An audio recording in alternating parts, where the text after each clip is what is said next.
See that almost all ancient civilizations have some variation of a dragon story. The Megalania may have something to do with that. How? How would Megalania have anything to do with it if Megalania is in Australia, which was isolated from humans arrived there in 40,000 years ago, but before that, just no humans ever, no primates ever.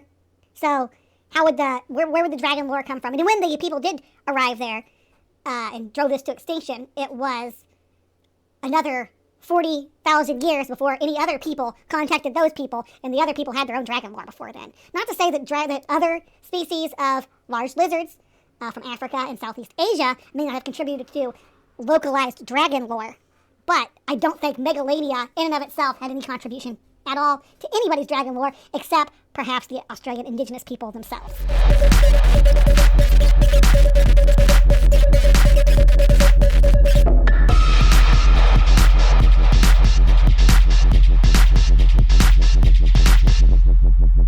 Welcome to some more SciFails with HiveScience.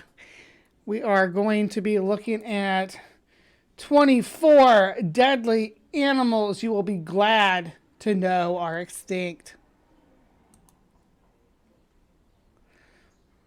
Ready? Here we go. By today's standards, it's always sad when you learn an animal no longer exists in the wild. Like we're losing something great in the environment because of it. Extinction is seen as a terrible end to any creature, and we should be working towards preserving that species as best we can.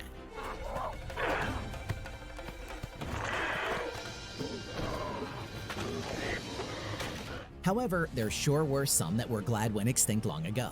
From massive monsters to powerful predators, these are everything that haunts our dreams to this day. You leave Platypelodon alone.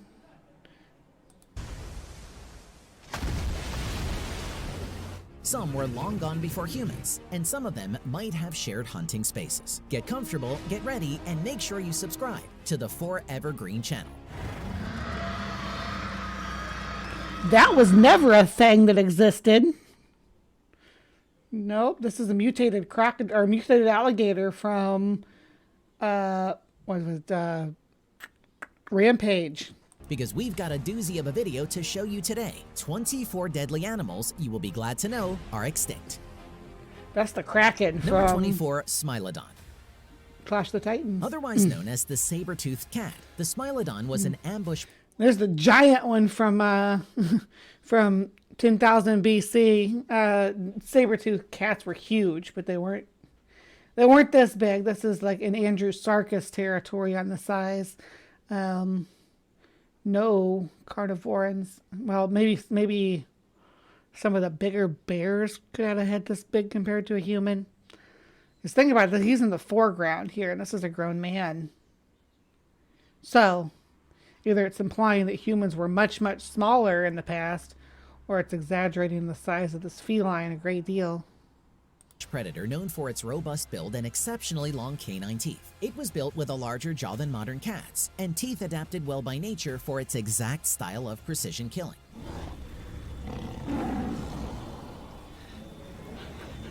I don't know about you, but I'm pretty glad we only have to deal with mountain lions and bobcats, unless you live...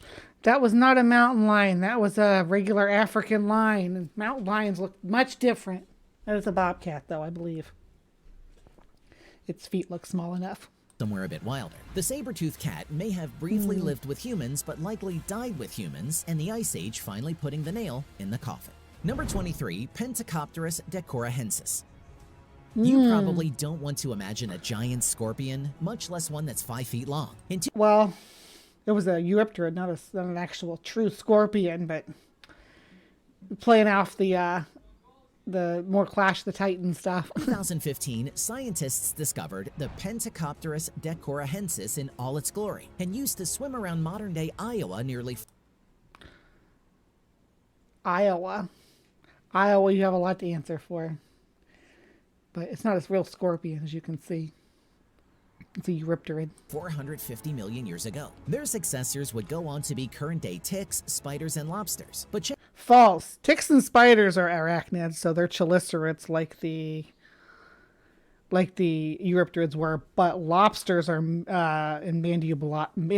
mandibulata. With insects and crustaceans, they're all in mandibulata, not in chelicerata. So two distinct lineages there. It's the difference. Like if people ask, what's the difference between a spider and an insect? You say, well, one's a mandibulata and one's a chelicerata. So spiders are chelicerates. They have a chelicerate mouth part, whereas insects are mandibulata. They have mandible mouth parts. So that's the difference. Mm-hmm. Chances are they didn't last long after Iowa decided to be, well, Iowa instead of a seabed. All we have to this day are fossils and drawings. Yes, ticks are arachnids. That's true. Mm-hmm. So are mites. Fleas are insects, though. Though a replica was created for National Geographic's Strange Truth program. Sometimes seeing is believing, but it would be better to go ahead and unsee some things. Number 22, Hallucigenia forti. If you've ever wondered what it's like for a worm to have legs, then you're going to regret that thought pretty soon. This absolute nightmare fuel is like every worst possible thing wrapped into one, because they might not be legs. They're probably tentacles, and they may or may not have had mouths on them. Pairs of really stiff spines running along. So they think now that these were like polychaete, like similar to polychaete worms, where they have like bristles of seed on them. Now, modern worms, annelids, earthworms, like they just showed, actually have seed on them too. They have, like if you can find the really big tropical earthworms, you can actually feel the bristle on them. Large earthworms from your yard, they'll have that bristle. You can feel it. Now, the hallucinogenia, though, I believe that it's currently placed with the velvet worms, which would be a sister clade to arthropoda and not an annelid. But I could be wrong about that. That was the last placement that I was aware of. One side of the organism and long, flexible appendages on its other side. Looking like something horrific out of a Dali painting, this noodly little guy has got it going on if it is being the worst thing that ever existed. I know this isn't what a ringworm looks like, but it would be so much worse. It's adorable. Ringworm is a fungus, too. It's not a... Anyway. But, yeah, it's adorable. He's got little squigglies. I got my stiffy little paws that look like kind of like kitty cat paws.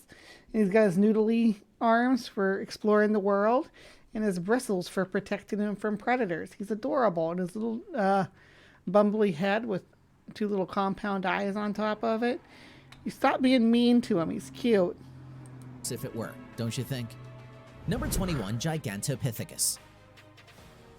There's Until our boy about 1,000 years ago, Gigantopithecus. you might have been able to spot Bigfoot in Asia. To what we know as modern apes and orangutans, these ancient ancestors were nearly 10 feet tall. Why are all old animals massive? They were probably vegetarian, but we can't be sure. Because we killed off all the megafauna. Well, we didn't just do it by ourselves. We did it with in tandem with some significant climate change and other natural effects as well. And vegetarian doesn't make an arm span of 12 feet any less terrifying. One big hug and you're snapped in half. Number That 20, was a Prophagonus fairly moray. realistic. Hold on. Probably vegetarian, but we can't be sure. And That looks like a good replica. That replica looks fantastic. Because orangutans are fist walkers, which means chimpanzees. Hold on, let me put myself back up full screen. So chimpanzees are knuckle walkers. They walk on this part of their hand. Like that's what touches the ground. They walk on their knuckles. Orangutans are fist walkers. They walk on their fist. So that's what touches the ground. So that's the difference between the locomotion between two different ape groups, and they evolved independently. Both diverged from a common ancestor that was arboreal, that lived in the trees almost universally, like proconsul. Hope you guys know what I'm talking about when I say proconsul. I feel like sometimes I lose you guys in some of the minutia of the scientific stuff that I talk about here, but it's important. when we get into these types of videos to understand the differences between these organisms, like the bright side video that we did with the T-Rex versus the Tyrannosaurus Rex. Looking at this organism here, looking at this, you can see very clearly that this is not something that's going to be able to defend itself from a Tyrannosaur. At least not a Tyrannosaurus Rex. No, not even a Tarbosaur. We talked about even a Dilophosaurus, which is famous for its having its allegedly weak jaw, but being in a weight class of this that I would say would be about the most even fight you could come up with. Vegetarian doesn't make an arm span of 12 feet any less terrifying. One big hug and you're snapped in half. Number 20, Harpagornis morai. Also known as Haast's eagle. The Haast eagle. That's not a Haast eagle, though. That's like a condor. Stop it. Stop it with this bad representation. There's plenty of beautiful paleo art. And you want to go with probably either some representative of Argentavis, maybe. I don't think that Haast eagle had a bald head. I don't think that's the current consensus. I could be wrong. Welcome to be wrong. Let me see what we have here. Did we kill the giant sloth? Probably. I mean, we probably did kill some of them. Humans like big animals in their area, especially giant sloths, which could have potentially been pretty hostile animals. And yeah, and like I said about the armadillos, their giant ancestors like the glypodonts were potentially a little more predatory than we thought. There were giant predatory armadillos too in the past. I don't think there were any giant predatory sloths though. There were marine sloths that lived in the water, in the oceans, in the Caribbean. But I digress.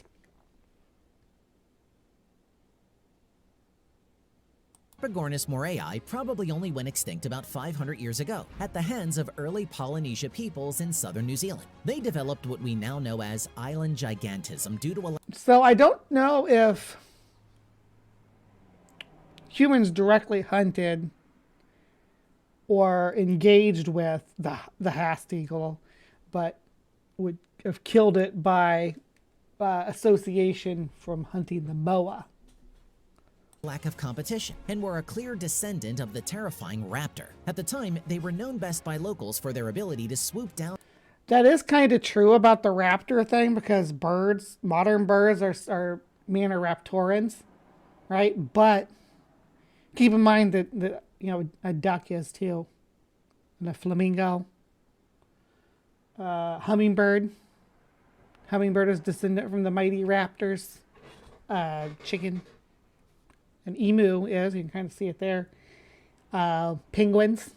Did I say penguins already? Because penguins should deserve to get said twice, because you got different types of penguins that are all super weird. These are all modern raptors, right? Modern raptorans, Maniraptorans, so they're raptors. But not always filling that niche. Now, the cobra chicken, known as the Canadian goose, or Canada gooses, are the most raptor-like of modern birds, I think. And pick up whole children once the Maori people had whittled down their food source. I'm sorry, but at that point, it's every person for themselves. Number 19, Adestus. So, the idea of the Haast eagle snatching children is from folklore, I think. I don't think it's actually something from like paleontological evidence. I think it's like word of mouth from Maori people. Hey, Ryan. We may not know this guy's exact form because of how old they are, but the Adestus, also known as a scissor-toothed shark or coal shark, was a type of animal not to shed teeth, instead just grow more of them. This new growth would push the older teeth and gums forward, creating a potentially terrifying spiral tooth display. One option is like this, a spiral saw of old jagged teeth, though some others speculate whether their mouth looked like a monstrous pair of pinking shears instead. Have you ever looked into prehistoric creatures? Which one would you not want to face off with? Do you think we're better off without these beasts? Let us... I don't know if we're better off without them. I think that maybe we were able to thrive because of their extinction as a species. But that's a far cry from saying we're better off without them. What is this, like Prince of Persia or something? I don't recognize this giant saber-tooth with the mane. We know that saber-tooth cats, or we shouldn't say we know. We don't think saber-tooth cats had manes. As far as we know, Homotherium probably didn't have a mane. The cave lions didn't have manes either. No, down below. Number 18, Fabarimus patterson. If you think city rats are enormous, you'd hate to come across these little ratzillas. It's all fun and games. Wait a second. This says 24 deadliest animals you'll be glad to know are extinct. And now you're talking to me about our giant capybara friend. Games until that rat is the size of a bull. They could grow as long as 10 feet with a 5-foot tail. They might have been herbivorous. Stop calling it a rat. It was like a capybara. Everybody loves capybaras. Capybaras are not scary. Having a hippo-sized capybara is freaking fantastic. That would be the best thing to happen to ecology since ever. Since the KPG extinction, I guess, would be for the giant capybara to come back and dominate the landscape.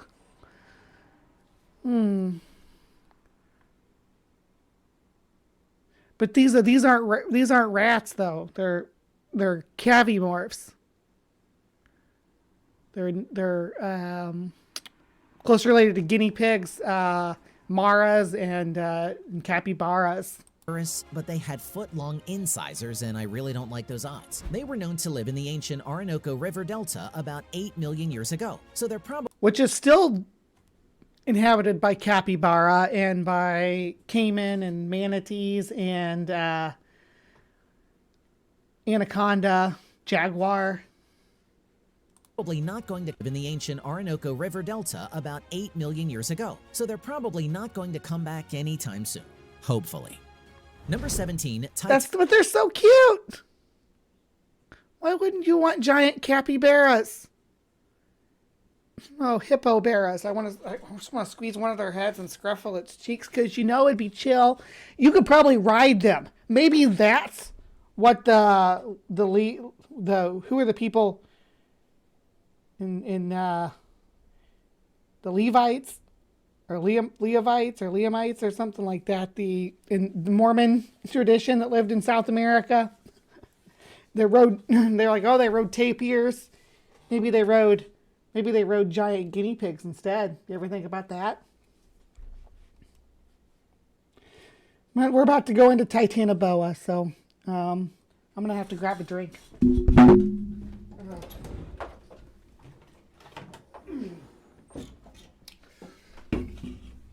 Nothing fancy. Yeah, the Lamanites. Is that the ones who rode the tapirs? The name that they have for Native Americans. Titanoboa. And you thought the Loch Ness Monster was terrible? If they weren't over 60 million years old, I might think these bad boys were the inspiration for those kinds of myths. That is, ignoring entirely that they were found in northeastern Colombia rather than Scotland. With a name like Titanoboa, you kind of already know what you're getting into. And we've been over Titanoboa. I think my whole channel knows the stats on Titanoboa pretty good from the Megalodon versus Titanoboa segment that we did. But if not, I'm going to go ahead and drop that. Or did I already release that? Maybe I haven't released it yet. Which ones have I released? See, I edit my videos down, but some of them I haven't got to yet. So, but that's okay. We did have this. So let's see what SciFails we had was the really bad bug list, which was Feathered Fiend. And then we did Brightside, the T-Rex versus Gigantopithecus. And then we have, the other ones that aren't edited down yet, but yeah, they were fun.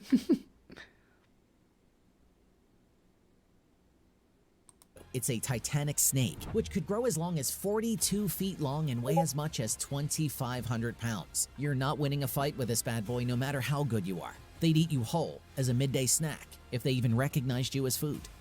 Number 16, It's always funny they show Titanoboa wrap it around a Tyrannosaur or a, do I still have those slides on? Tyrannosaur, like a Megalodon. But when you really look at it, yeah, I do. Titanoboa, while huge, it's not wrapping around a T-Rex.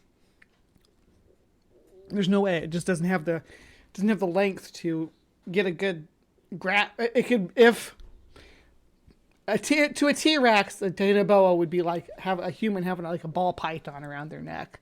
Maybe something a little bigger than a ball python, but you get the gist. A small python like Arn Ra always wears around his neck. That's what it would be like for a T-Rex and a Titanoboa.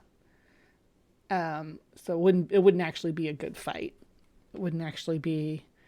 And I say this a lot, but snakes are just bad fighters. I mean, really, they're awesome animals and great ambush predators and excellent at pest control, and in the niches that they fill, they're top notch. But when it comes to combat with other predatory organisms and such, no, they're just.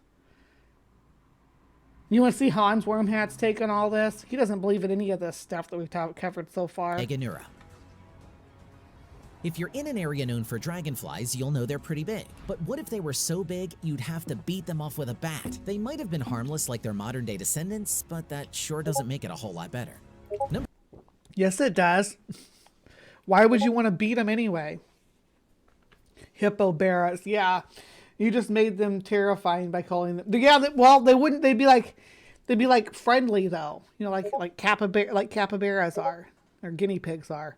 There's no cavimorphs that I think are especially aggressive. Porcupines maybe are aggressive a bit, but for the most part, they're like chill. Number 15, Dunkleosteus.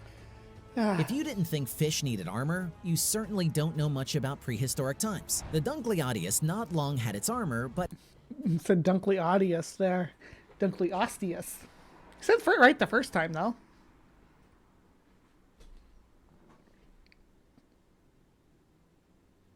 Right? Dragonflies are so OP.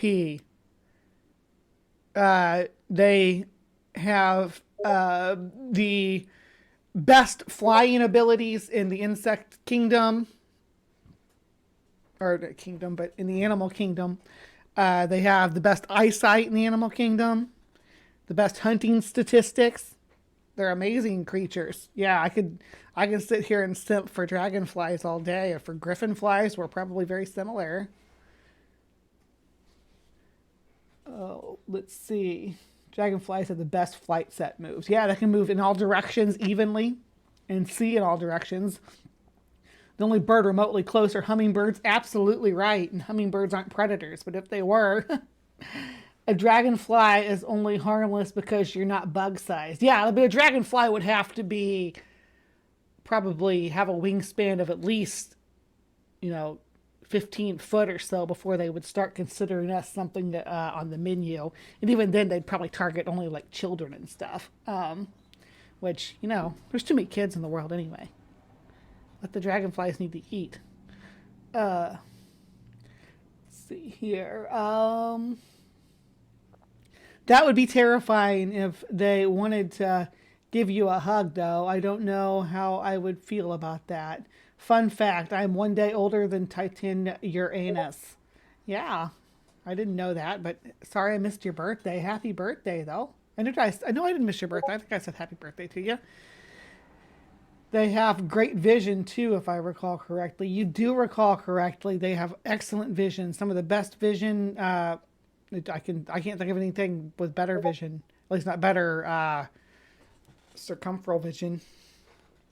Circumferential? What's the proper term there? Was this made before or after the Chunky Donkey paper? Are dragonflies at all social? Dragonflies come together in a kind of a swarming behavior to mate and breed and do their thing. So they're like, there's such thing as like a cloud of dragonflies, but I wouldn't still go as far as to call them social.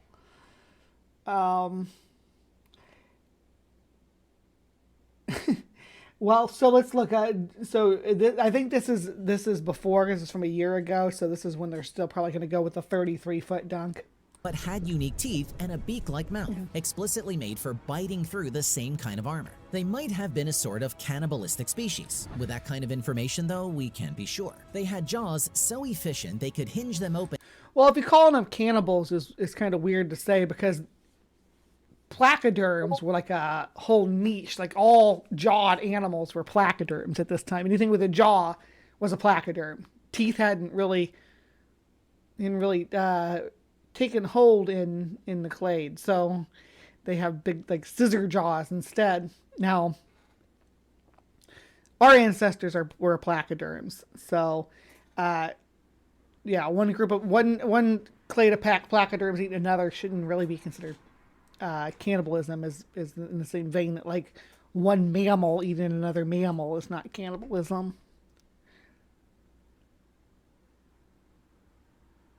When's Maya's birthday? It's not Maya's birthday today, is it? I'm going to sing if it is. And snap them back shut in just a matter of milliseconds. Number 14, Anomalocaris. Oh. When you think of apex predators, do you think of killer whales, lions, or tigers? Do you think of something massive and powerful and in control of its environment? Well, the Anomalocaris may be the earliest example we have of this kind of behavior. True. And it's a shrimp. This hideous 6-foot-long creature.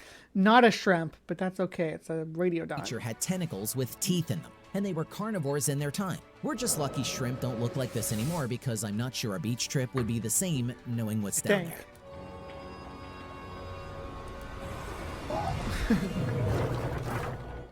Number 13, Titanochorus gaines.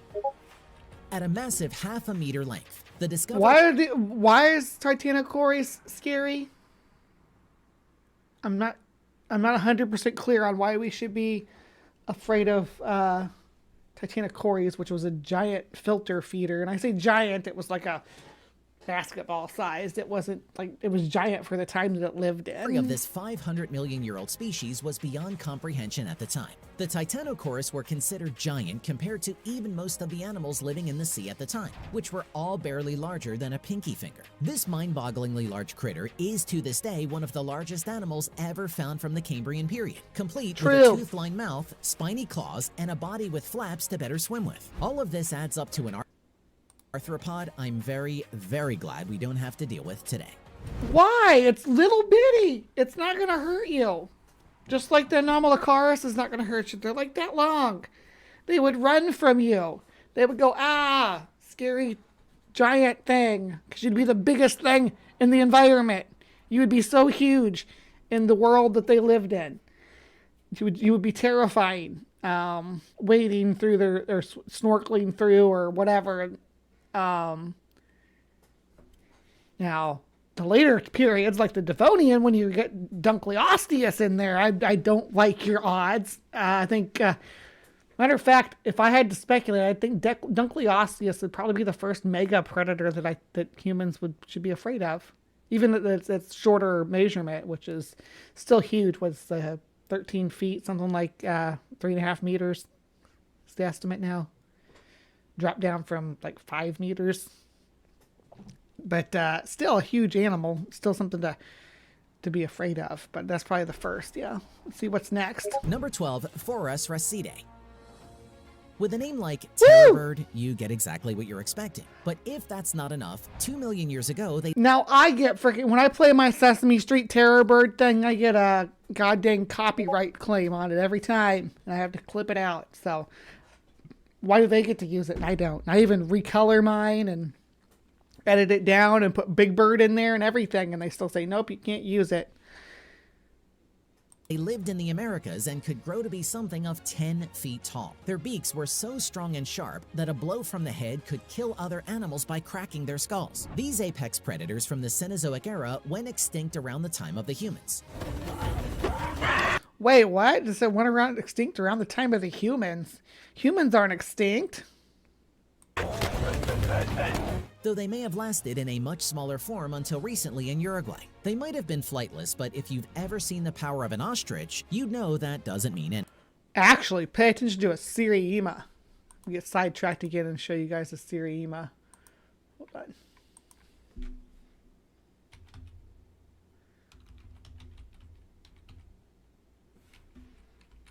They are awesome, and they're what this guy's based on. So let's see, which one we're gonna do. Do y'all want to see slow motion hunting or prey thrashing? Maybe we can do both. Hold on, gotta slim this video down just a second. There we go. So what are you all thinking? We do that one or that one? Let's do this one first. Oh, he's beautiful too. He is. So there are only 2 species of Seriama in their own family. They're red-legged and black-legged.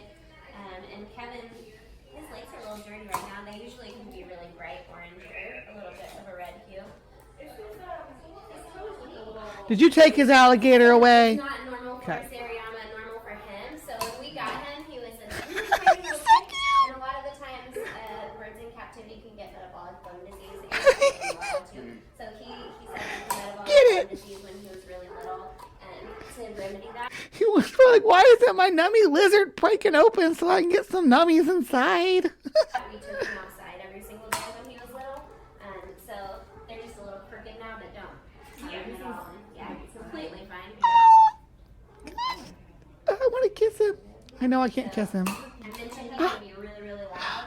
So they're supposed to be heard up to a mile in a while. So he lives in a building that's made out of cinder blocks. So when he gets going, it can be extremely, extremely loud.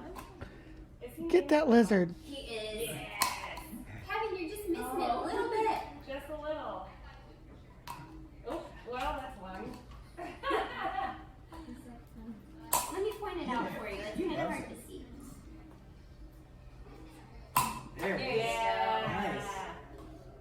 Do you guys feed him actual snakes for enrichment? We don't feed him snakes, though he has caught some himself when he's been outside. That's so in the cute. yards. We feed him Mises species, so little. There's a treat inside of it, I think, and he's got to try to hit it on that rock to pop the treat out. Let's see. I need to release the snake video on my channel. Yeah, you got snake video. I love that.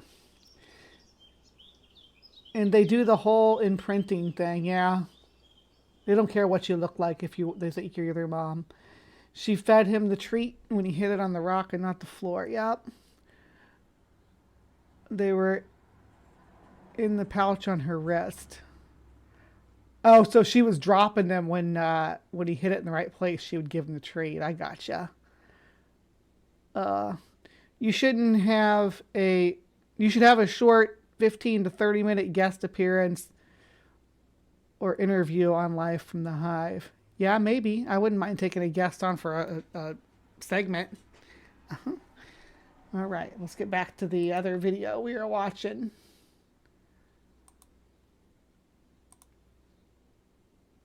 Anything. Number 11, Argaventis. To continue the theme The animal with the best sense of smell in the world is a bird. It's a turkey vulture. Have the best sense of smell.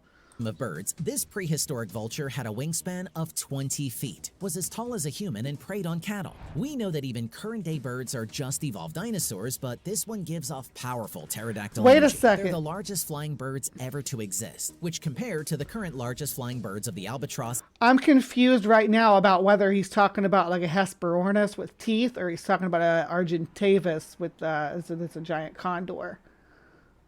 And the North American condor, they're more than twice the size. This seabird spent most of its time swooping above the ocean for giant prey like squid and fish, and probably ate its game both live and whole. At a breakneck speed of 10 meters per second for its flight speed, we're lucky they've gone extinct. We may not know why, but we know we're lucky. Before we continue, if you've made it this It far, didn't even say go which ahead bird and it was drop a like talking down about. below, so we know Did you it? enjoyed the video. If you want more of our unique, engaging, you Did I know miss that it? doesn't mean anything. Number 11, Argaventis. To continue. Wait, ho! Argentavis, all right. No, that doesn't mean anything. Number 11, Argaventis. So, Goodness, there's a lot to unpack in this couple of seconds here. Argentavis, because its name's from Argentina, where its remains are found. Argentavis, argent, art for Argentina, and then avis, avian, the bird from Argentina is basically what its name is. This is a dromaeosaur, like a maybe a microraptor, not a bird, it's not an aves, not as far as I can tell. It's not a paleo aves or anything like that. So Ventus. now To continue, this is like a Hesperornis, okay, like a giant seabird from the late Mesozoic. Let me see here, Hesperornis. Hesperornis. Oh, no, Hesperornis was the ones that couldn't fly. They were like divers. What was the big bird with the teeth? Ring, help me out here. Ring. Giant bird.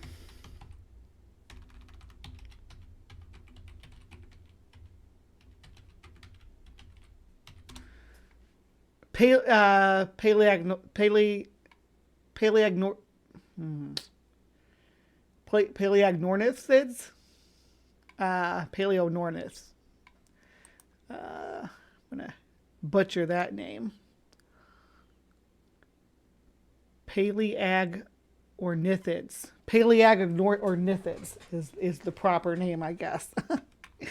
Let me show you guys. So, you know, I'm not crazy. Well, I am a little crazy, but that's all right because I know a lot about this animal science stuff too for some reason. This is what sticks in my gourd, so you guys get to benefit from that if you want to. Trying to find a good picture of it, size comparison. There we go. And we'll do this. Okay, so Paleognornis sandersi, one of the biggest wingspans of any animal that's ever existed, but not Argentavis. It's not Argentavis. Has a wider wingspan than Argentavis, but Argentavis has a wingspan that covers a broader area because Argentavis was a soarer. So the Argentavis had bigger wings. This guy had wider wings. Here's a California condor for comparison, and a royal albatross, the two birds that are considered the biggest modern day interpretations of these organisms. I'm actually glad this came up because I didn't have a scale comparison for these, and now I can copy and use these use models. So I use models like this to make my own scales. So good stuff. All right, let's get back to the video because we still got a lot to go, and I'm actually running a lot later today, but you know, I'm feeling it actually, and I didn't do an extra segment last week, so I can afford to do one this week. And I got another thing I wanted to talk about before this is all said and done too. the theme of birds, this prehistoric vulture had a wingspan of 20 feet, was as tall as a human, and preyed on cattle. We know that even current-day birds are just evolved dinosaurs, but this one gives off powerful pterodactyl energy. They're the largest. And does look like what we think Argentavis may have looked like. We aren't certain it was bald though. Largest flying birds ever to exist, which compared to the current largest flying birds of the albatross and the North American condor, they're more than twice the size. This seabird spent most of its time swooping above the ocean. Yeah, did I say California condor was the biggest? Because Andean condors are the largest today. Yeah, Indian condors are like 10% bigger than California condors. So if I misspoke, you are correct, and thank you for catching me on that. Ring, always can depend on you. For giant prey like squid and fish, and probably ate its game both live and whole. At a breakneck speed of 10 meters per second for its flight speed, they keep showing Paleogornis in this video too. Like he's jumping back and forth between pictures of two very, very distantly related birds. They've gone extinct. We may not know why, but we know we're lucky. With distinct beaks and distinct features, like one of them has teeth. One of them has effing teeth. And is actually a seabird, and the other one's not and lives like a condor. Before we continue, if you've made it this far, go ahead and drop a like down below so we know you enjoyed the video. If you want more... Now, unlike the last channel that we covered with Fernando, I don't recommend liking and subscribing to this channel. They got a good following. They got 3 million followers, but this information is bad. It's bad. This has been a bad video. Not as bad as some of the ones we've covered before, but this one's pretty bad. So, just my opinion. Got some Kong stuff going on in the image here, so I don't know where we're going with that, but let's find out. More of our unique, engaging, and sometimes wild content, then subscribe to Forever Green while you're down there. And make sure you hit the notification bell while you're at it so you never miss a single upload. Number 10, Megalania. Ooh.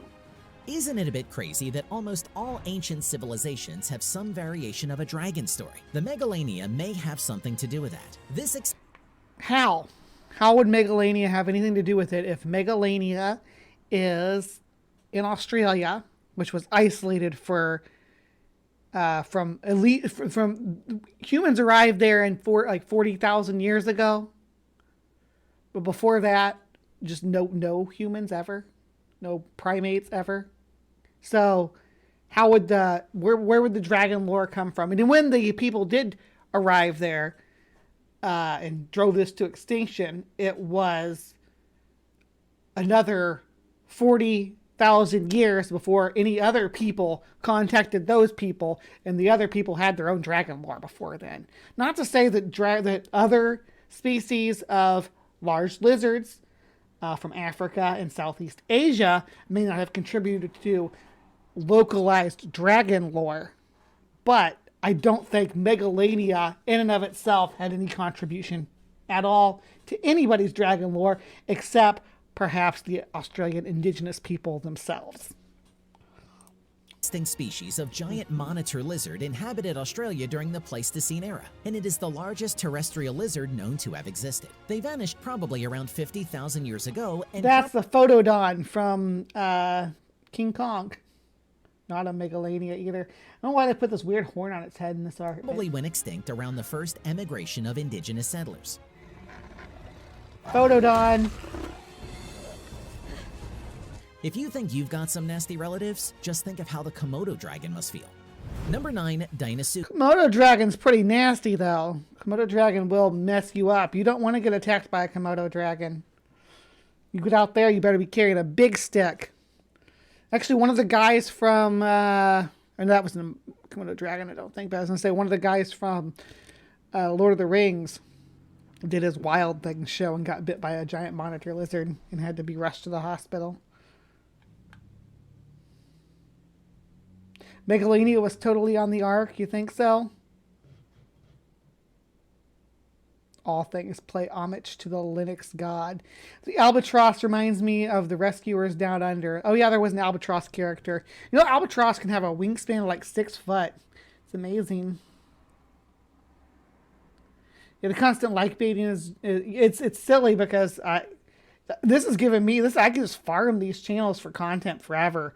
They're so bad at doing their research and kind of just say flippant things and show, especially what the most grievous thing that they do is, and it's just a pet peeve of mine, I know it doesn't, is that I don't say you have to get the exact species that you're talking about, because I understand that sometimes there's not the best footage or images or anything of the exact species that you're talking about, but I would try to get something close to it. You had like the scorpions from Clash of the Titans, the giant scorpion monsters, as the same as Eurypterids. That was wild. Having a Photodon as a Megalania, when Photodons, if you're interested in the lore, in the island lore of Peter Jackson's monsters, you'll be happy to know that that there's material that you can get. And I like evolution and ecology and stuff, so I'm really interested in it. But there's lots of videos on it too of the lineages of these different organisms. And the Photodon is not a lepidosaur at all, which lepidosaurs are lizards and snakes. Lucas. It's a synapsid. I mean, all crocodiles are terrible. terrible, but not all of them have it in the name. These bad boys lived up to the awful name. Dinosaurs of the time left fossils with Deinosuchus bites left in them. They regularly went toe-to-toe with our prehistoric predecessors. They grew up to as long as 35 feet long and were found in North America. Can you imagine one of these just walking through your yard? People freak out for less. We're just lucky they seem to have died out before the mass. I don't know if that would be that bad. I like Deinosuchus. Just be seen as like a regular crocodile to me. Same with Megalania. I wouldn't be like, oh my gosh. It'd be like the same thing if I saw a Komodo dragon. Obviously, I'm more likely to be killed by something that's just more. The more powerful something is, the more likely it is to kill me. But I don't think that's necessarily means that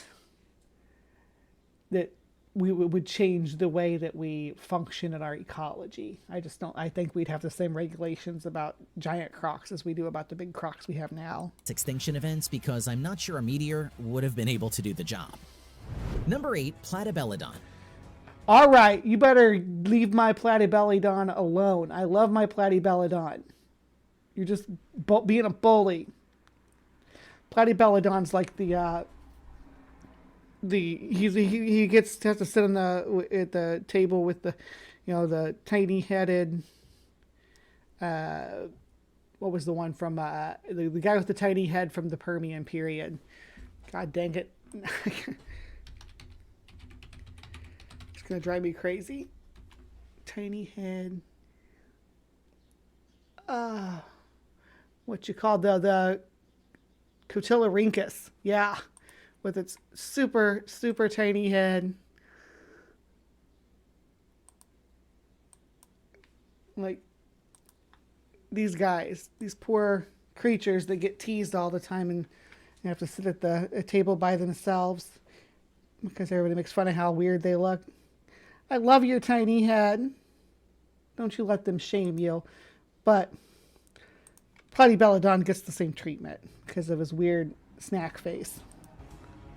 During the Miocene epoch in Africa, Asia, and the Caucasus, you might have run across a platybelodon, which looks a lot like current-day elephants while still being distinct. They had a massive shovel of a lower jaw, used to pull up aquatic and semi-aquatic vegetation. They might have been herbivores, but current-day elephants can still be a hazard. Imagine a jaw like that, with the power behind it and the sharp incisors forming a scythe-like tool with it. No, no thank you.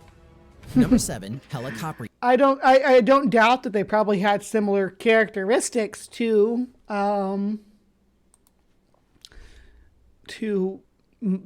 modern elephants, right? That they would go into must and be dangerous and be a threat to anybody who got too close to them. And they were big. They weren't as big as an elephant, but they were buffalo sized. Some of them I think were rhino sized. They were still pretty big animals. Not quite as big as modern elephants, though. I think Tsunami doesn't like Platybelodon. I think Tsunami's, I don't know if she's still with us or not, but not her favorite animal. Now, we already talked about one species of shark like this earlier in the video. Super early in the video, if I'm not misremembering. Yeah, here it was. So we already talked about one spiral-toothed shark. Let's talk about another one, though.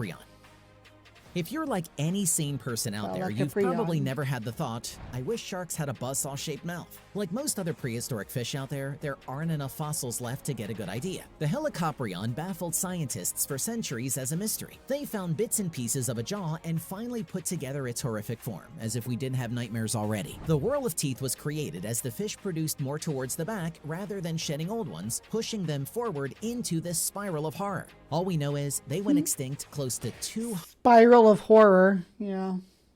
So the teeth whirled back around into themselves and probably reinforced the jawline, I would say. 125 million years ago, and good riddance. Number 6, Arthropleura. I think this might haunt me at night. The Arthropleura is not precisely the kind of thing you'd want to see out in the woods when you're alone. They might be more simple. You don't know me very well, then. You don't know me well at all. Arthropleura would be phenomenal to run into in the woods. It'd make my day, seriously. Similar to modern millipedes, the horror in these guys is that they're Well, they're not tiny. But do you want to know something horrifying? If they had to defend themselves, they could probably rear into an upright posture and look you straight in the eyes. And Right, but they didn't have giant toxogontophores like this. They would have had like a millipede mouth, not no big fangs. Sorry. personally never want to repeat those words. Number 5, Leviathan Melville. You probably know better, but if a name says anything, being named after the ancient sea leviathans should tell you everything you need. And after Moby Dick, don't forget that. Melvili or something. Melvini? Named after Herman Melville. Name escapes me at the moment. Got too much stuff in my head sometimes. Let's see here. Platypelodon. Tsunami is still here. She missed the horror of Platypelodon though, which I'm glad because she's not a fan. But I don't know if I spelled the actor's name right. Willem Dafoe. It's Willem, so it's Willum, I think.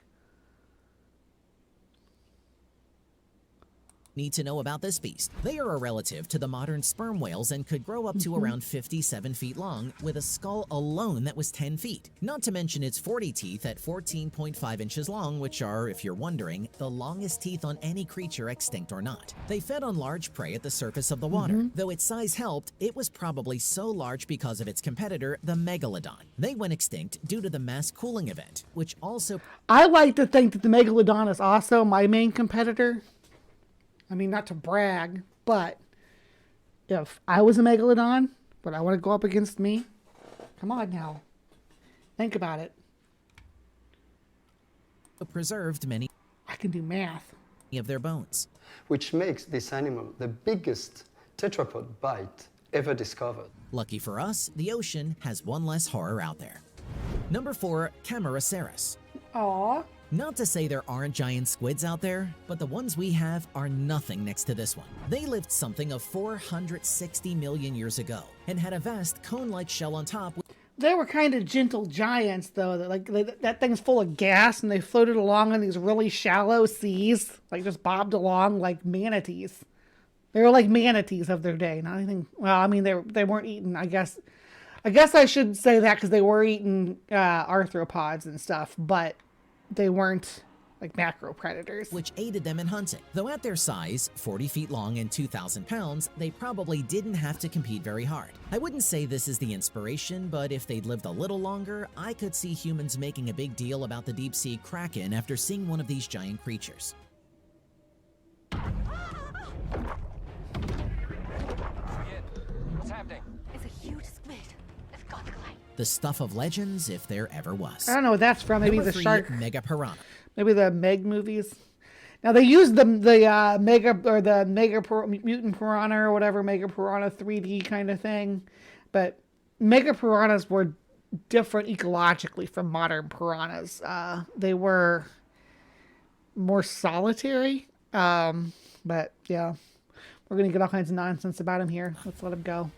Chances are the prehistoric cousin is just what you'd expect, but more horrifying than you'd think. They were the size of boogie boards and easily about 3 feet long. With 2 rows of teeth where their current successors only have 1, these monsters were known to even go after beasts like the megalodon or Tyrannosaurus rex. With rising oceans, they were shuffled off to smaller water basins and couldn't sustain the large size, evolving down to make this change with survival. It would be nice if they were gone, but I'll take what I can get.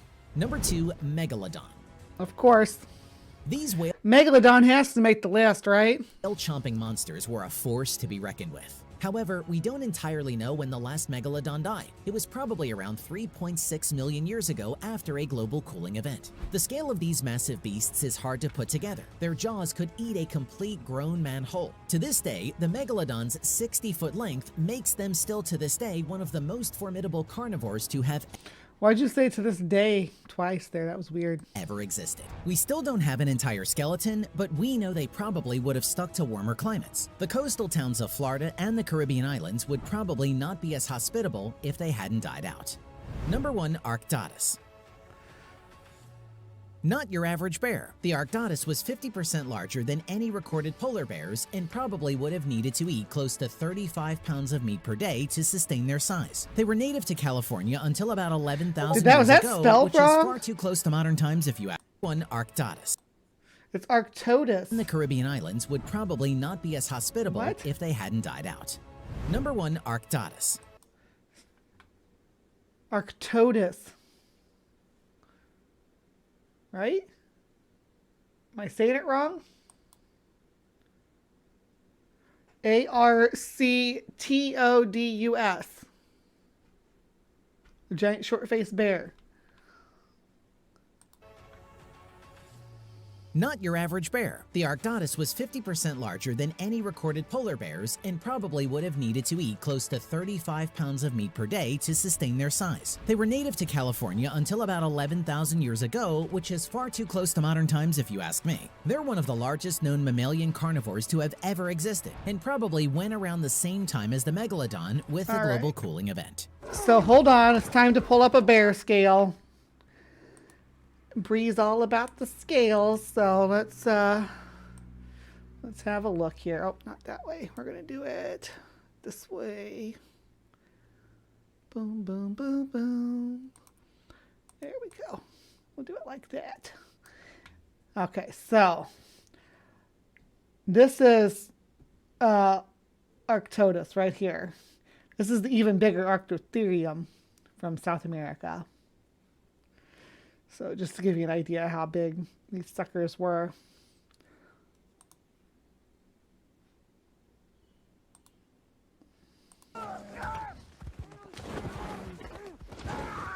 Do you think they'd fit in among current day animals? Or are they all just a bit too big? A few evolved and are just a more petite version of their prehistoric ancestors. But not all. Let us know your thoughts down below. 20 most ancient breeds of dog on planet Earth. Well, that's that for 24 deadliest animals you will be glad to know are extinct. I hope you guys liked my my pedantic scrutiny of this video. I'm, if anything, pedantic and scrutiginous. I don't know what the word for scrutiny would be, but yeah, I think that's going to be it for the show. I did have this thing set up to go over, but it's like 25 minutes long, and it kind of is a follow-up to something else, so I might do this independently, just by itself and talk about it, like maybe even tonight. I don't know. We'll see. If I do, I might have some people on to hang out. Yeah, so that was a little bit of SciFails for you. We will hopefully see you next time. Please remember to take care and be kind.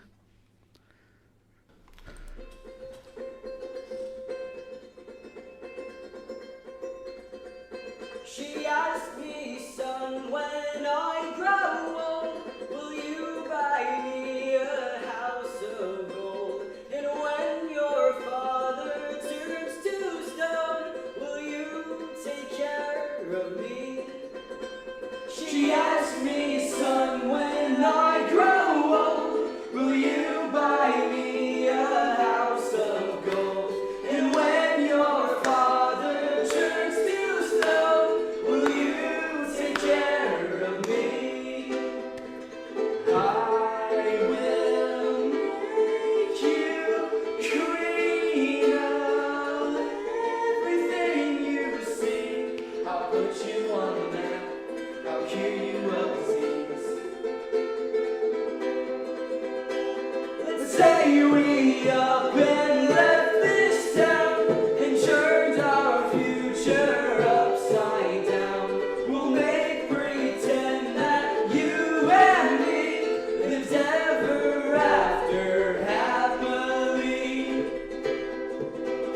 She asked me, son, when I grow old, will you buy me a house of gold? And when your father turns to stone,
disease.